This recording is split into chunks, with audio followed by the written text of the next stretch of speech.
Okay, so good morning. So ito yung maging FPT niya sa computer and Filipino.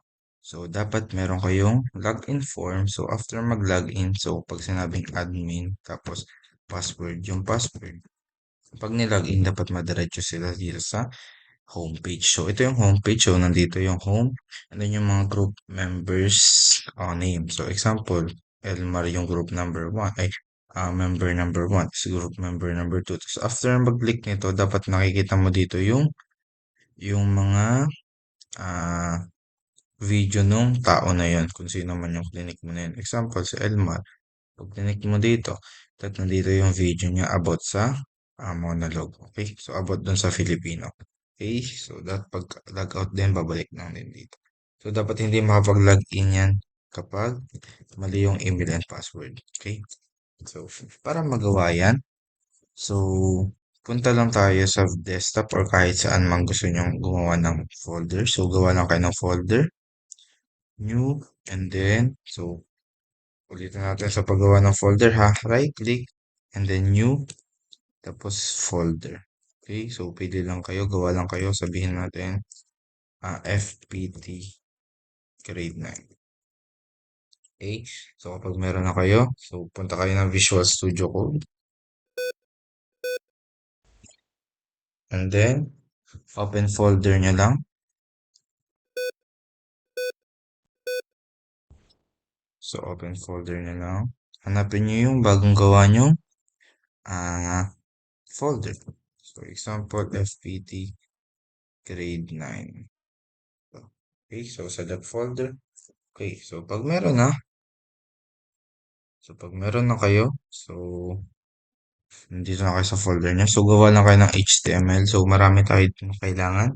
First is uh, login or .html. Ito yung magiging login form nyo. And then home.html. Tapos yung kunwari, kung ilang members kayo, depende na yun sa inyo ha. Kunwari, group member 1, member 1, .html. So, kung ilan kayo, yun din gagawin mong member. Kung 5 kayo, so, ganun din dapat kadami. Okay?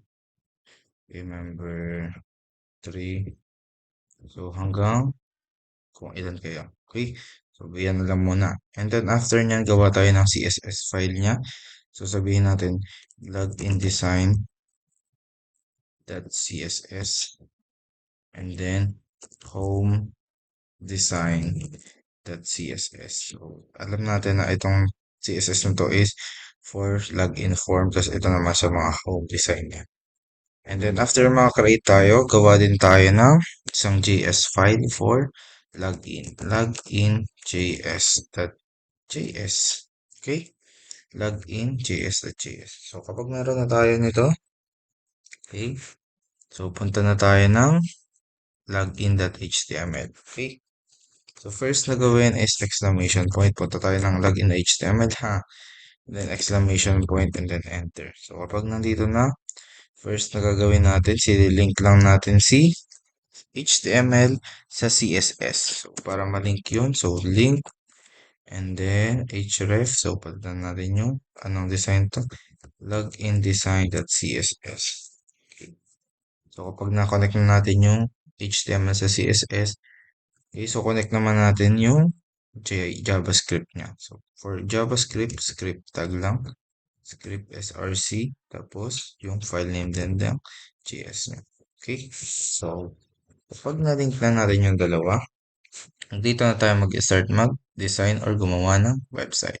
So first na gagawin natin is itong login page. Okay, so para gawin yan, so punta tayo ng body. So div lang tayo, gawan tayo ng division or divider. Tapos, okay, pangalan na lang natin to ng class. So, kayo bahala sa pangalan. Akin, ang papangalan ko dito is login container. Container. Okay?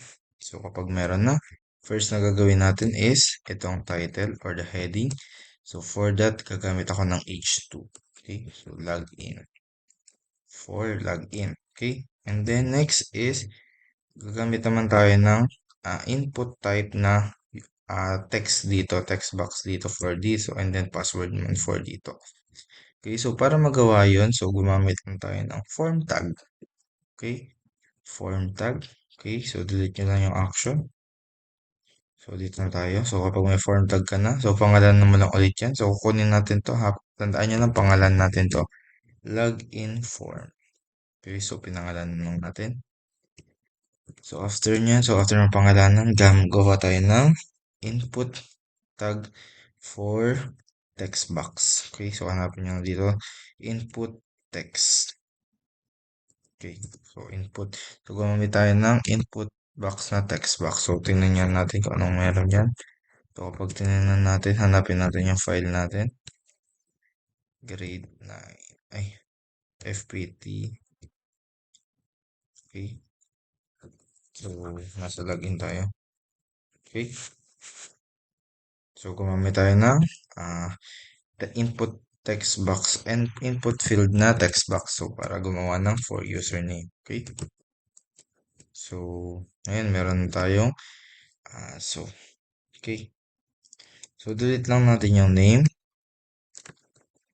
pati yung ID. Okay. So, kapag meron ng input text box, so kahit pa di natin dinelete yung ID, type na natin ulit yung ID. And then, pangalanan nyo kung anong gusto nyo pangalan. Kung username, kung gusto nyo email, kayo bahala dyan. Okay? And then, so, pinangalan lang natin. And then, gawa tayo ng placeholder. So, yung placeholder, ito yung para makita natin ito. Ito. Wala na yan, walang laman. So, meron siyang placeholder na username para alam ng gagamit ng website mo na for username yan. So, placeholder yung file na, tag na ginagamit doon. Okay, so, username. So, ikaw bahala kung anong gusto mong lagay dito. Kung gusto mong email, uh, admin, anong gusto mo. So, akin username lang. Okay, so, pag nakita natin yan, so, dito yan. Okay, so, may placeholder na tayo na username. Okay. Okay, so after nyan, so create din tayo for password. So yung password is same lang, input, and then hanapin nyo lang ulit si password. Password, input, and then password. So, okay, input and then password. Delete lang yung name, itira lang natin si ID. Okay, so after nyan, so pangalan ulit natin, kayo bahala ulit kung gusto nyo anong pangalan dito. Password lang lagyan natin. And then for placeholder naman, lagay tayo ng password. Kung anong gusto nyong i-display. Okay? So, kapag na-display nakita na natin, so meron tayong username and password. Okay? So, after nyan, so, panggawa naman tayo ng button for login. Okay? So, gamit tayo ng button. So for button, type lang natin submit. So, yung type natin, gusto natin, yung button natin is pag click magsasubmit siya. So, for submit. And then, pangalan na lang natin sa loob ng login. Okay. So, okay, may meron na tayo. So, kung anong gusto nyo, kung gusto nyo sign in, password, pwede nyo palitan dito. Okay. So, kapag meron na, so, last na gagawin natin is, itong part na to. Okay? So, ito, maglalabas lang to if ever na mali yung email and password mo. Pero, kung sa normal, wala talaga siya. Okay? Lalabas lang yan kapag mali yung email or password. So, gamamit tayo ng div for that. And then, pangalanan lang natin ng ID. Tapos, error message. Tatawagin natin yan mamaya. Okay? Error message. Okay? So, after nyan, so, para sa pag-design natin, gamit tayo din ng class. Pangalan ulit natin ng error message pa rin. Okay? So, kapag meron na tayong ganito, so, proceed na tayo sa pag-design ng ating website or login HTML. Okay, so para mag-design ito, punta tayo save lang natin to. Punta tayo dito sa login.css. So, hanapin natin dito. Logindesign.css. Okay. So, ito yung ginamit natin pang design. So, first, sa pag-design natin is, alisin muna natin yung, okay, so, universal, alisin muna natin yung mga margin na built-in. So, 0. And then, padding, 0 din. And then, box sizing.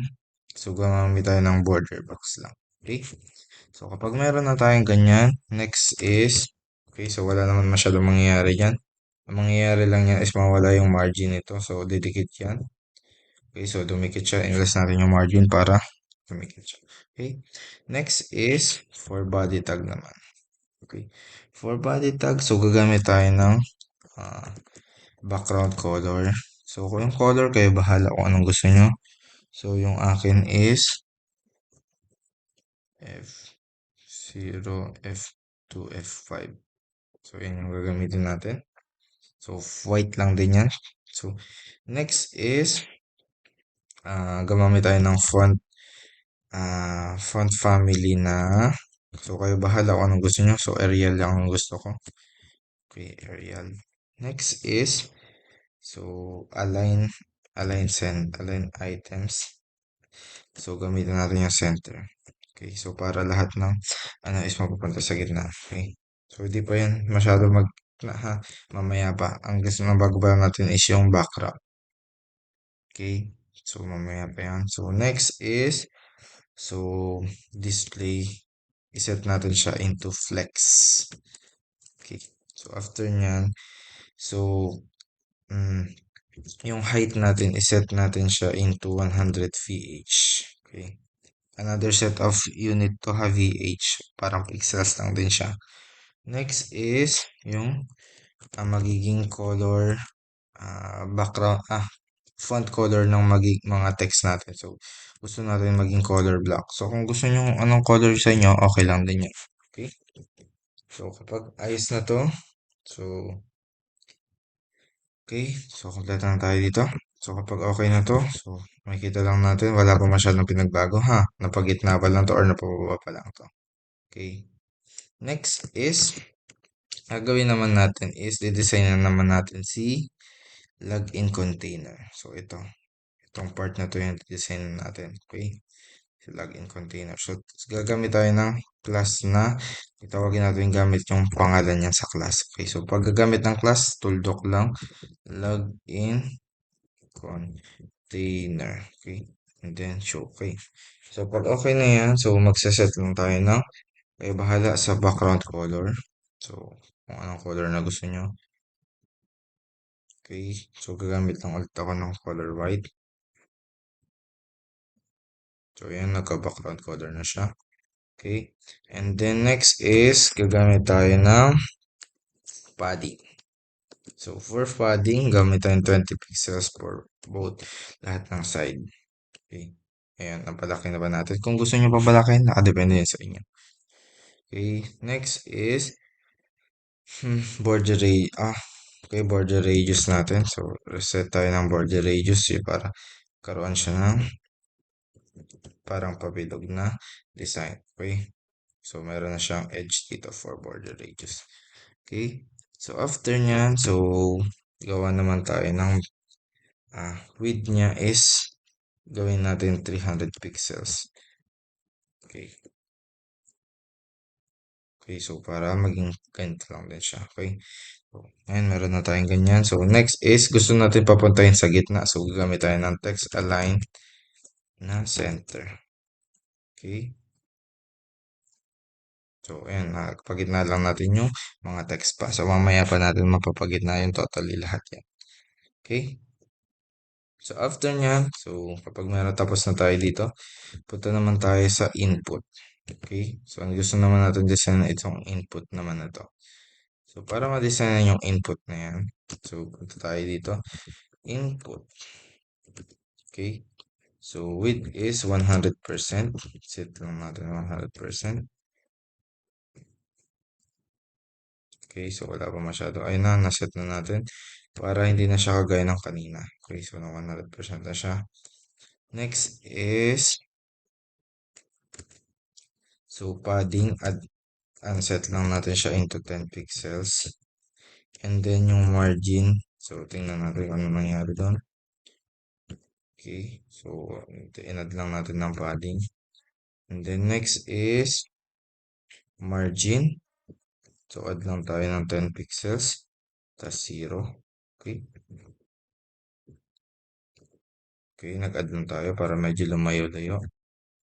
Next is, so gusto natin magkaroon ng borderline. So, sana tandaan nyo pa itong discussion na to. Border 1 pixels, tapos solid. And then, yung color kayo bahala kung ano gusto nyo. Okay, so ito lang ang gagamitin natin. Para lang magkaroon ng, okay, yan na. Okay, karoon na border. And then next is, so gagamit naman tayo ng, ah, gusto nyo magkaroon ng border radius, pwede din. So, gagalagay tayo ng border radius para medyo may edge-edge siya. So, 4 pixels. Okay, so ayan na. Para nag-edge lang siya. Yun lang naman purpose nun. And then next one is, so meron tayo ha. Nagmukha na siyang login form. Wala pa lang siya sa center. Okay, next is for button naman. For button, okay. For button, so gawa tayo ng width is 100%. So parang kanina. So masyado kasi maliit. So para nasa ganyan. Okay. So kung masyado malaki, kayo bahala doon. So padding is 10 pixels muna. Okay.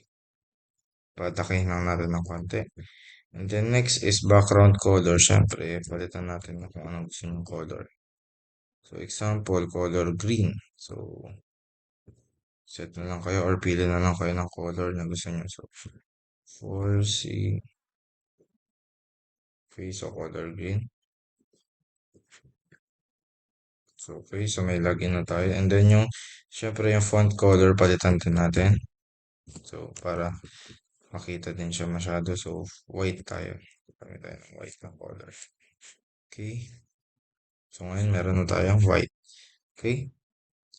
Next naman is for error message. For error message naman, yung lalabas tuwing may error tayo. Kunwari ito.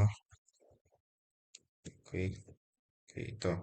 Para may lalabas tuwing may ganyan. Okay.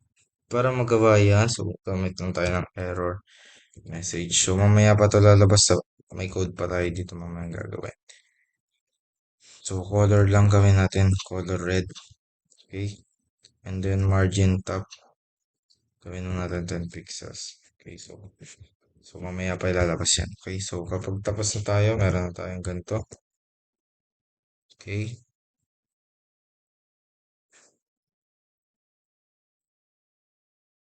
So, okay. So, bakit hindi nag-gitna yung item natin kagaya ng ganito? Meron pala tayong kulang na nilagay. Okay, so punta tayo ng CSS natin. Gawa tayo sa may, okay, sa may body. Okay, add lang tayo ng justify content. Tapos, gawin natin center. Try natin kung gigitna na siya. Okay, so gumita na siya. Yun lang yung kulang natin kanina. Okay, kailangan natin pagitnain siya using the body tag na, so ito justify content. Okay, so nasa gitna na siya.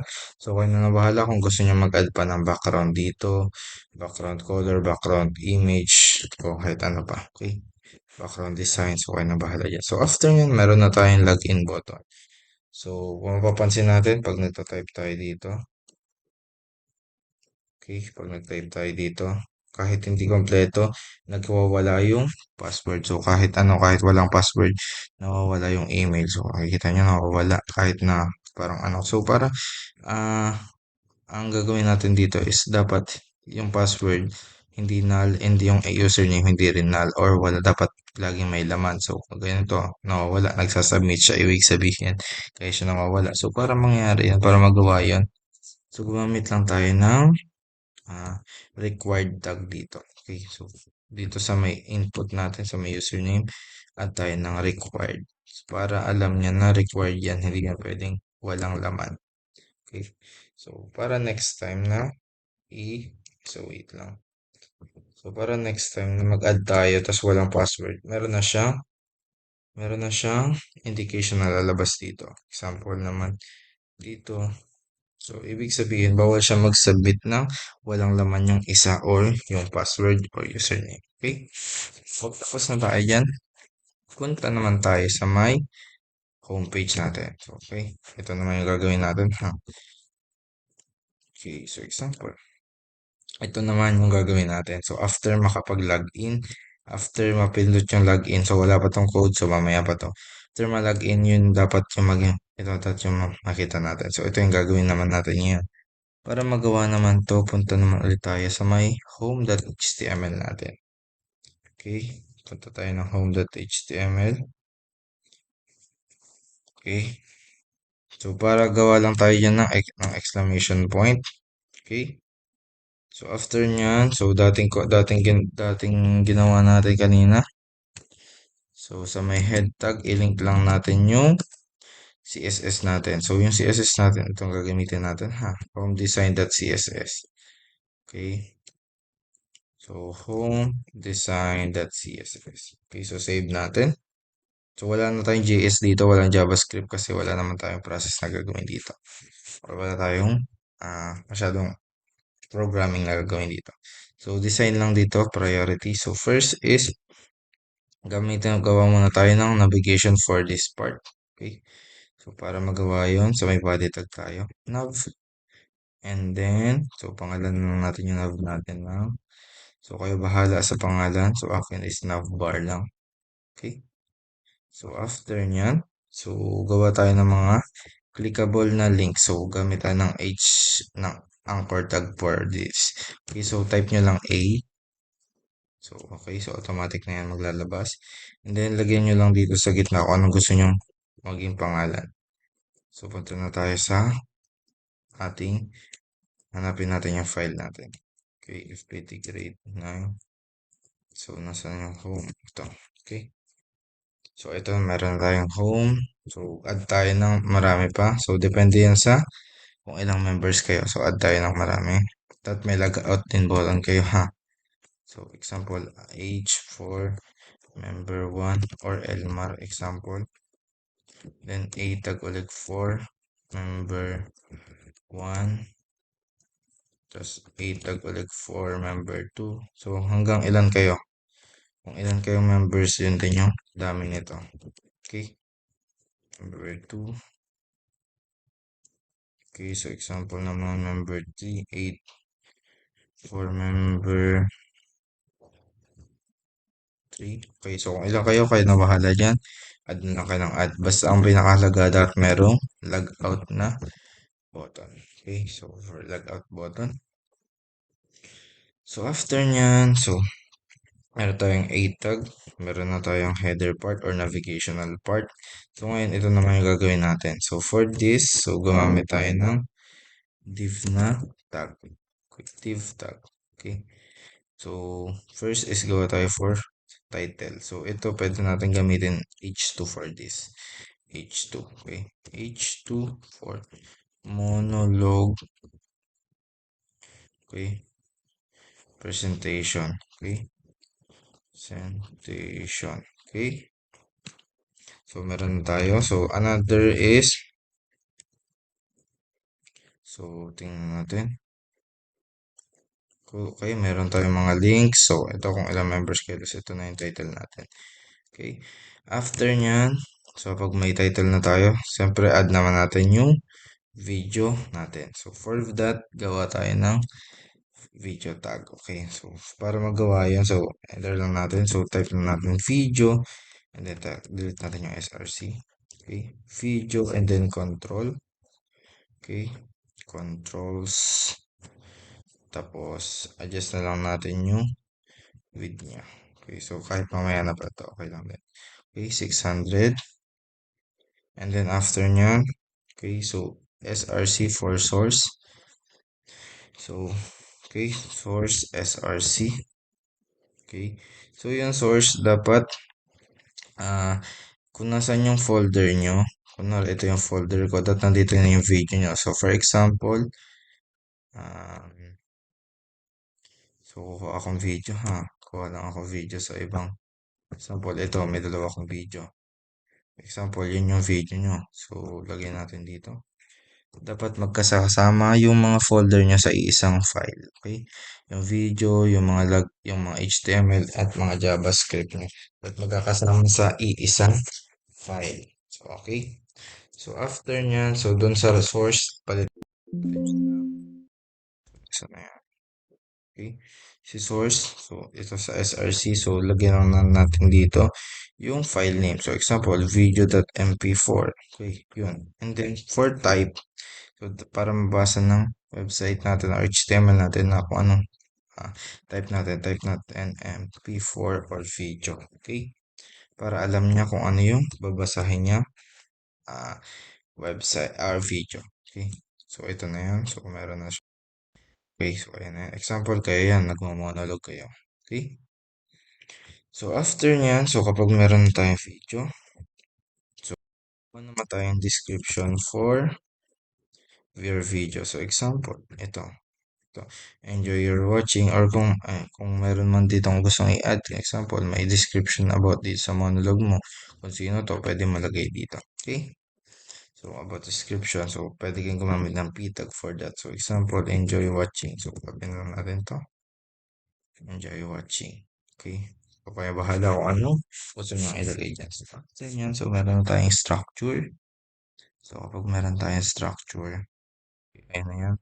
May structure tayo. Ngayon, proceed naman tayo sa designing.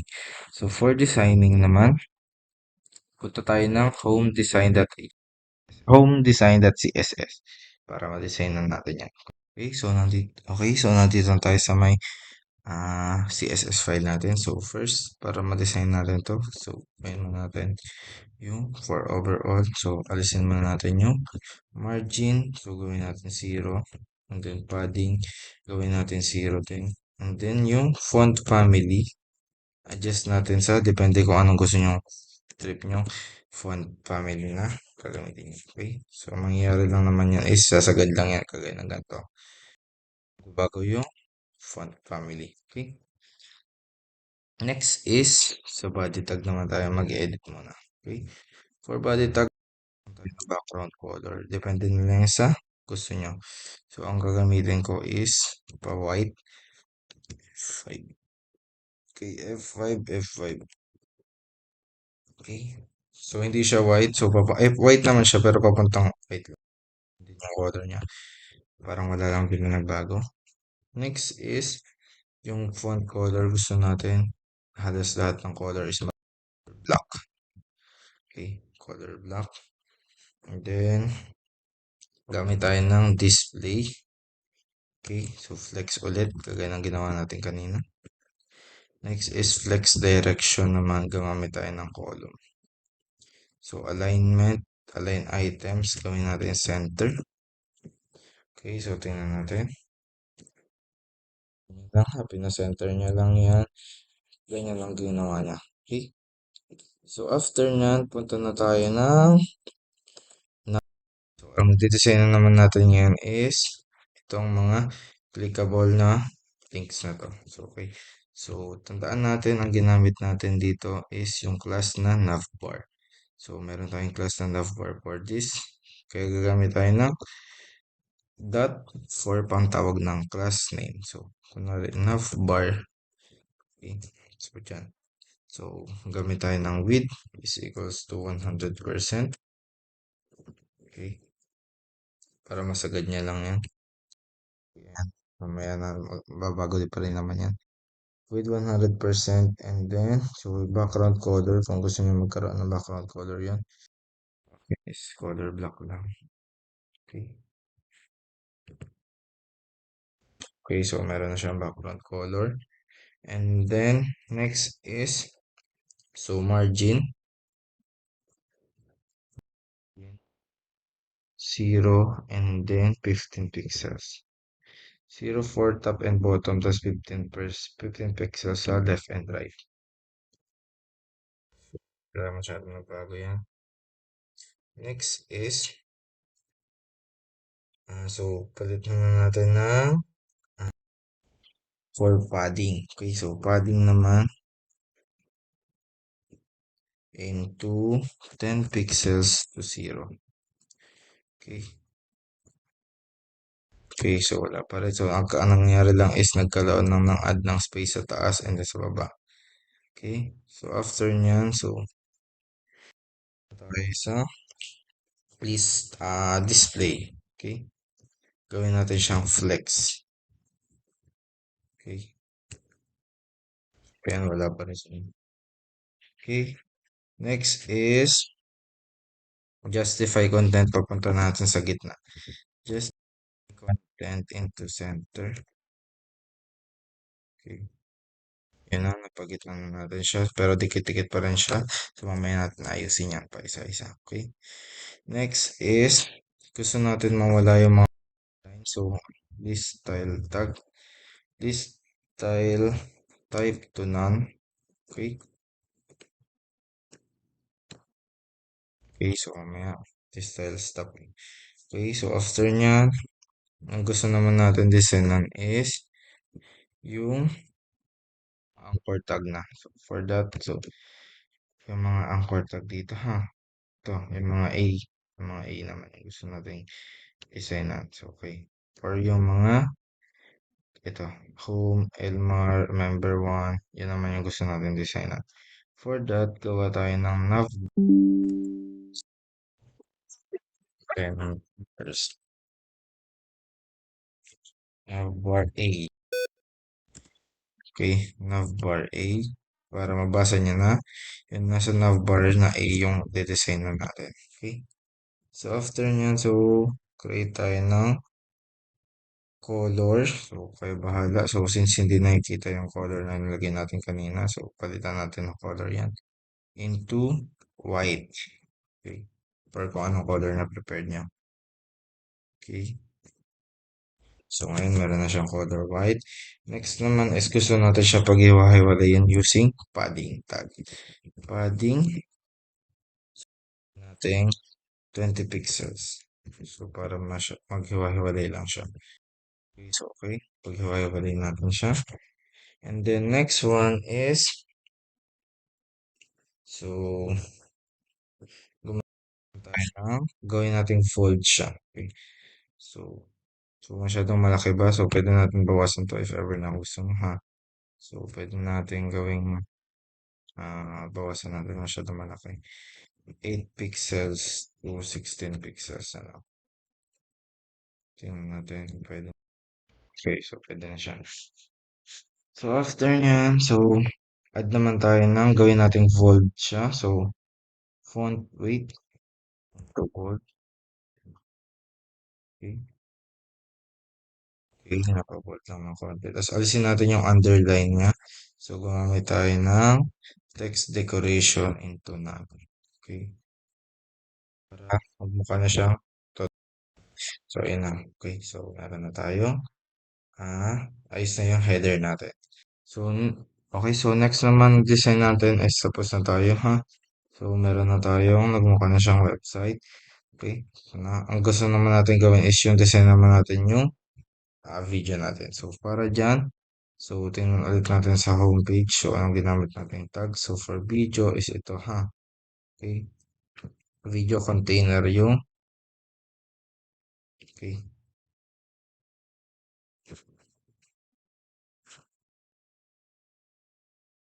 So, pangalan na lang natin to ng video container. So, class into video container. Okay. So, kapag nakapaggawa ka na pangalan mo na, design na natin siya ng video container. Okay. So, after nyan, okay. So, design natin siya. First is, pag-design natin, gawin muna natin yung background color. Gawin natin white. So, bago yan. Okay. Next is text alignment. Gawin natin center. Text align into center. So, para yung mga text niya, lumit na lang. Okay, itong monologue na to.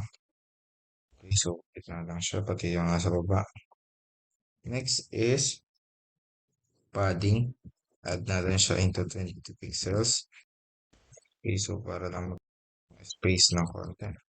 Okay. So, after nyan, so gawa tayo ng margin top. Gawin natin first. Okay, para masyado maglayo-layo ng konti dito. Next is width. Gawin natin 80%. So, pwede naman 80%. Depende sa inyo. So, akin 80% lang yung gagamitin natin. Okay, so ayun na. Nagkaroon siya ng width na 80%. Okay, so pwedeng 100% kaya bahala sa percentage siya. Next is max width. So, gumamit tayo ng max width na 700 pixels. Okay. Ayan. Okay, so para ganyan lang masyadong kulit. So, okay. So, after nyan, design naman natin tong header na to. So, H2. Design natin siya. 2, video, container, H2. Okay, so, ito yung design natin. Under ng video container si H2. Okay, yun yung design natin. So, para ma-designan yan, so, gamitan tayo ng color. And then, kayo bahala sa color. Akin is black lang. Parang wala din may pinagbago. And then, yung margin bottom, gawin natin 15 pixels para medyo lumayo lang. Okay, so masyado kasing dikit. So, papalayo lang natin. Ayan, medyo lumayo na siya ng konti. Okay, so next naman is yung mismong video na yung i-edit natin. Ito ng video itself na. Okay, wala naman tayo masyadong gagawin dyan. So, add lang tayo ng folder. Video containers to video. Add lang tayo ng border. So, 2 pixels. Tapos, solid. So, sa color kayo bahala. So, akin is green na lang. So, 4C. Okay, so kayo bahala sa color. Green yung gusto kong color. And then, margin top. So, pag nakita nyo yan, magkakaroon lang yan ng konting border, ha? Okay, may border lang yan, ha? Ganyan. Okay. And then, next is margin top. So, gawin na lang natin 10 pixels. Para lang medyo lumayo-layo. Okay. Okay, medyo lumayo ulit dito sa part na lang. Okay, so kapag meron na, next naman tayo. Edit naman natin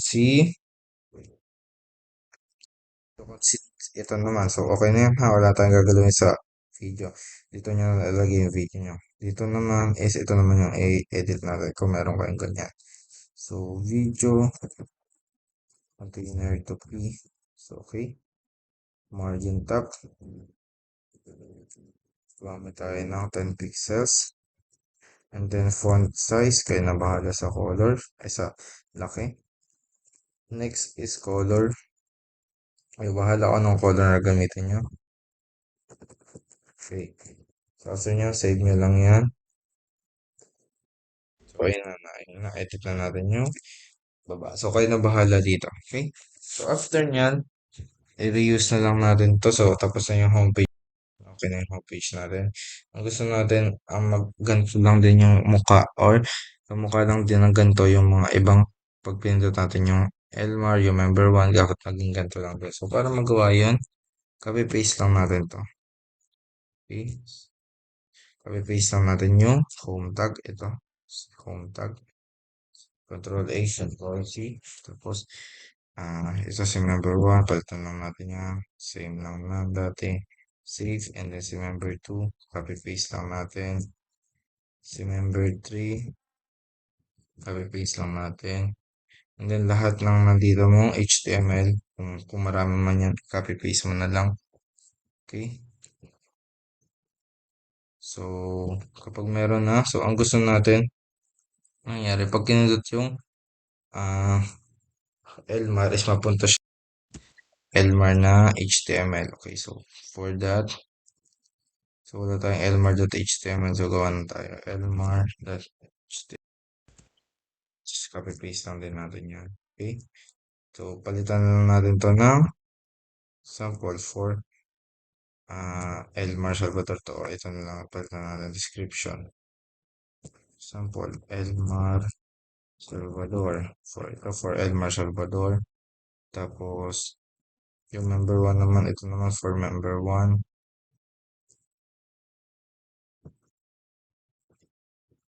Okay. Member 1. Okay. Sample naman, ito naman for member 2. So, pagyan na lang natin ito. Member 2. Ito naman for member 3. Member 3. Okay, so save lang natin. Okay. So, ang gusto naman natin sa tuwing i-click natin sa homepage, ito, pindot natin yung L dito. Pagpunta natin, makikita natin yung video nila. Okay? So, para magawa yan dito sa href. So, kunwari ito for edi gumamit ka ng home.html. Kunwari ito naman for Elmar. Edi elmar.html. Tapos yung member 1, member1.html. So, member 2.html. Member 3.html. Tapos yung logout, babalik lang siya sa login HTML. Okay? So, tingnan natin. So, pag pinunta natin sa Elmar na, this is for Elmar Salvador na video. Okay, so, pag pinunta, so, ito yung sa member 1. Okay? Ayan. So, ito, copy-paste nyo na lang to. And then, yung sa mga HTML na ginawa nyo, palitan nyo na lang. Okay? Save. Save. Number 2. Save. Okay. Number 3, palitan lang natin. Pero kung gusto nyo matyaga kayo, pwede nyo i-manual. Okay. So, para parehas na silang. Okay. So, example ito. Ito natin si Elmar sa member. Kung sino man yun ha. Palitan nyo lang tong video using yung video nandito. Palitan nyo lang to. Depende sa MP4. Basta i-copy-paste nyo lang dito. Okay. So, ngayon, meron na tayong homepage at yung ah, login page. Ngayon naman, ang gusto natin is magkaroon naman to ng function using JavaScript. So, para magka-function to, so punta tayo ng JS file natin. So, hanapin natin login.js. Okay, so para magawa yun, so first is gamit muna tayo ng variable. I-store natin yung sa username na variable yung elements natin. So, hanapin natin. Dito tayo. So, okay. So, ang gusto natin, yung magta-type doon sa input field natin na text field is may store siya sa username. Okay, so para magawa yon, document, kukunin natin siya by element. Get element by ID. So, kukunin natin siya by ID. So, sinet natin yung ID niya into username. Okay, get element by ID. Tapos, yung ID name niya. So, anong ID name niya? Username. Username. Okay. And then, that value. So, kung anong value na. Okay. Tapos, yun. Delete nyo lang pag nagkamali kayo, ha. That value dapat yan. So, after nyan, so, same process, i-store din natin yung makukuhang password nito sa variable na password. Okay. So, let password is equals to, so kung ulit natin yung yung element document by get element by ID. So, ano yung pangalan? Kinuha natin. So, pinangalan natin siyang ID bilang password. So, password din natin siya tatawagin. Password. So, kung malaki yung letter P, dapat malaki din yan dyan, ha? That value. Okay? So, after niya, so, nagamit naman tayo ng error message. So, error message. Let error message. So, wala tayong error message to. So, kunin ulit natin yung naka-store natin na error message. So, ito yun ha. So, may store tayo na error message. So, document that get by ID to uh, ano nga pinangalan natin doon? Error message. Error message. Okay? So, kapag okay na yun, so proceed na tayo sa if statement natin. So, okay, so proceed tayo sa if statement, condition, and then yung output. Okay? So, ang gusto natin na condition, if username daw or yung meta-type dito sa username natin, kapag daw if username or meta-type dun sa username natin is equals to kung anong gusto nyong lagay, admin, example, pwedeng admin, pwedeng email, or kung ano, pangalan niya, kung anong gusto niya na dito. Yun. And then, gamit tayo ng and na logical operators. So, and then password naman, equals to, tapos kung anong password na gusto niya. Okay? So, ang ibig sabihin lang nito, dapat daw kung anong, i-compare daw natin yung condition, dapat daw kapag daw admin yung nakalagay din dito sa username, kaparehas nito, tsaka lang siya mag-execute na magla-login. And then, yung password naman, dapat password lang din nakalagay para mag-login. So, gumamit tayo ng and kasi both ng condition dapat ma-meet. Dapat ito tama, that din ito tama. Okay? So, kapag na-meet niya yung condition na yan, yung na-type niya email sa username is admin, tapos yung password is admin, ang gagawin natin is window, imbis na dati document.try, tapos sabihin, successful login. Ngayon, ang gusto natin is i-redirect na natin siya sa, yung sa homepage natin. Okay? So, video page. Okay, so yung anong pangalan ng HTML natin. Ito, dito sa, dito malalagay yung pangalan ng HTML mo. So, example, home.html. Since dito natin gusto natin pabagsakin yung pag tama yung email and password. Okay? Home.html. So, ano pangalan nung sa inyo? Yan din ilalagay nyo. Okay? So, after nyan, so, try muna natin. So, mamaya. So, after nyan, so, gagamit tayo din ng else.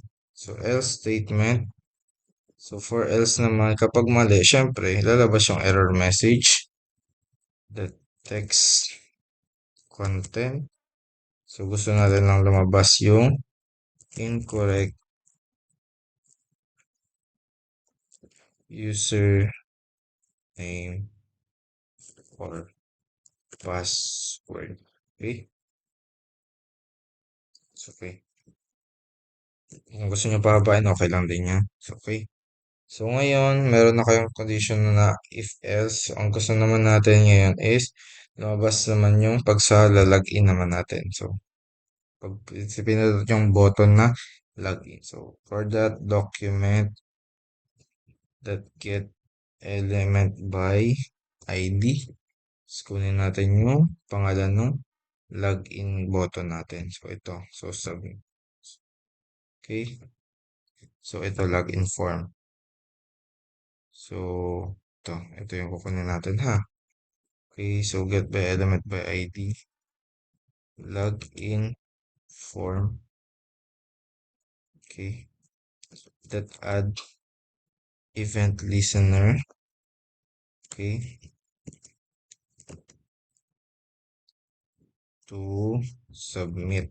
Okay, ito yun. Okay, so kunin niya daw dito, dapat daw pag tama, tapos pag sinubmit niya, ito na yung mag-execute. Okay, so after nyan is function. Okay, event. Okay, so after nyan, event that prevent default.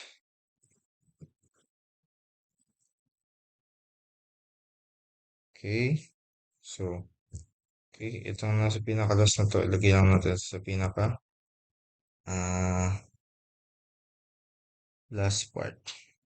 Okay, So, okay. So, ito lang yung pinaka-basic na code sa JavaScript para mabasa niyo na kapag sinabit button daw, dapat daw, ang kapag ito yung nag-meet na condition, kapag yung email and password is admin at yung password is password, magpupunta siya sa home.html. Pero kapag mali, lalabas lang yung error message niya. So, okay, try natin. Okay, refresh. So, example, Elmar yung nakalagay. So, mali yung password. Tapos may lalabas. So, ito na. Incorrect username or password. Okay, so ito na yung nag-execute.